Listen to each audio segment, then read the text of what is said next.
Washington, D.C., des dizaines de milliers de personnes ont manifesté pacifiquement contre l'occupation militaire de la capitale. Les églises ont même fait sonner leurs cloches en soutien. Mais ce mouvement ne s'est pas limité à D.C. Des protestations ont éclaté partout aux États-Unis, notamment à Chicago, où Trump menace d'envoyer l'armée. Trump, dans son style grotesque, a publié un montage de lui-même intitulé « Chipocalypse Now », parodiant le film « Apocalypse Now », comme si son département de la guerre s'apprêtait à envahir Chicago. C'est ironique venant d'un homme qui a fui la guerre du Vietnam avec 5 exemptions médicales.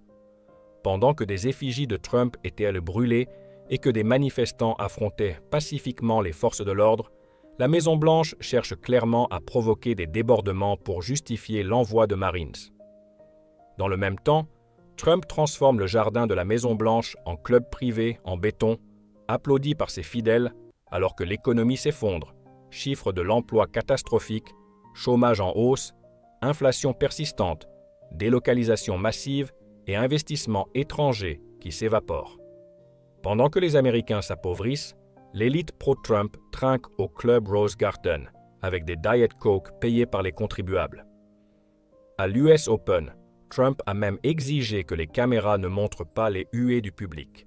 Voilà ce qu'est devenu ce régime, un mélange d'autoritarisme, de propagande et de censure. Et pendant qu'il écrase l'économie, Trump fait disparaître des migrants dans des camps, ordonne des frappes militaires douteuses comme celle d'un simple bateau de pêche au Venezuela et ose publier des vidéos de morts comme un chef de guerre terroriste. Ses alliés politiques, comme J.D. Vance, vont jusqu'à défendre les exécutions sommaires de civils étrangers, ce qui n'est rien d'autre qu'un crime de guerre. Même au sein de la droite, certains s'indignent de cette dérive totalitaire et de l'abandon complet du droit. À cela s'ajoutent ces attaques absurdes contre les énergies renouvelables, motivées par ses rancunes personnelles contre les éoliennes. Résultat, les États-Unis perdent du terrain face au reste du monde, qui investit massivement dans les énergies d'avenir, pendant que nous stagnons dans le charbon et la pollution. Et comme si ça ne suffisait pas, Trump importe des œufs de Russie en pleine guerre, un comble d'hypocrisie. Il fait arrêter des cadres coréens de Hyundai alors qu'ils investissent aux États-Unis, déclenchant un scandale diplomatique. Il bloque des dirigeants palestiniens à l'ONU, ce qui pousse nos alliés historiques à reconnaître l'État de Palestine.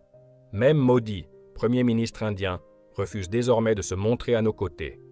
Bref, Trump isole l'Amérique, ruine son économie, ridiculise ses institutions et se comporte en despote apeuré plutôt qu'en président. Pendant que lui et ses amis s'enrichissent, le peuple paie la facture.